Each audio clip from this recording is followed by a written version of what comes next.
водии зарафшон барои рушди картошкапарварӣ тамоми шароитҳоро дорад. хоки ҳосилхез, иқлими мусоид ва низоми хуби обёрӣ.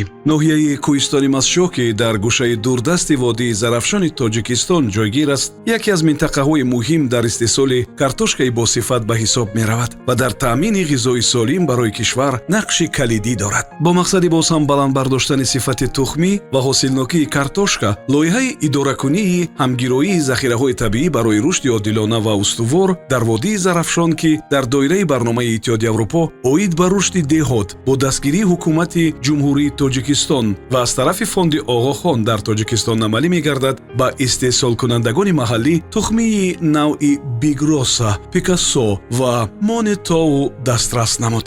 ин иқдом бо ҳадафҳои барномаи давлатии рушди соҳаи тухмипарварӣ дар ҷумҳурии Тоҷикистон барои солҳои 2021-2025 таҳти қарори ҳукумати ҷумҳурии Тоҷикистон аз 3 апрели соли 2021 таҳти рақами 117 қабул шудааст, ҳамоҳанг буда ба густариши таҷрибаҳои пешрафта ва истеҳсоли устувори картошка дар ин ноҳия мусоидат мекунад. бо дастгирии бевоситаи ҳукумати ҷумҳурии Тоҷикистон, хозатан асосгузори сулҳу ваҳдати миллӣ, пешвои миллат, президенти ҷумҳурии Тоҷикистон муҳтарам Эмомалӣ Раҳмон имрӯз дар ноҳияи кӯҳистони Мазчо дар якчанд соҳаҳо лоиҳаҳо амалӣ гардида истодаанд. аз ҷумла лоиҳае ки имрӯз дар водии зарафшон, ноҳияи кӯҳистони Мазчо амалӣ гардида истодааст, ин барномаи рушди деҳот ду, ки бо маблағгузории Иттиҳоди Аврупо ва фонди тоҷикистони Оғохон амалӣ шуда истодааст.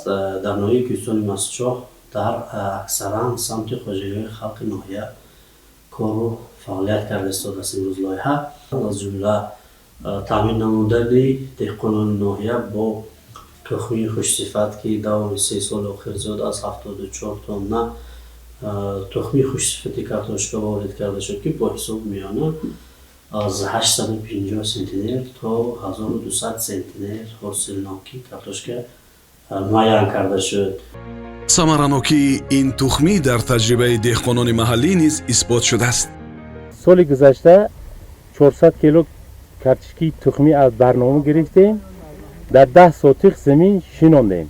чунон ки мебинед бисёр ҳосили хушрӯ шудай, ҳосилмон толи ҷамъоварӣ пурра нашуда, ана дар заминай нақша дорем ки худо хоҳад ҳамин картошкаи тухмӣ истеҳсол шударо бо дар 30 сотиқ масоҳати кишти зиёд кардан дар кора. дар минтақаҳои ҳадафӣ 60 давраи омӯзишӣ ва рӯзҳои саҳроӣ доир шуданд, ки дар онҳо кишоварзон усулҳои пешрафтаи ҳифзи растанӣ ва нигоҳдории картошкаро омӯхтанд ва таҷрибаи худро мубодила карданд. аввалан миннатдоригии худро ба ҷаноби олии муҳтарам Эмомалӣ Раҳмон, чунки бо сиёсати дарҳои кушод имконият доданд, ки ташкилотҳои хориҷӣ дар ҳукумати кишвари мо кор кунанд. хеле ки дида истодем ҳосилнокӣ фаровон дар замин.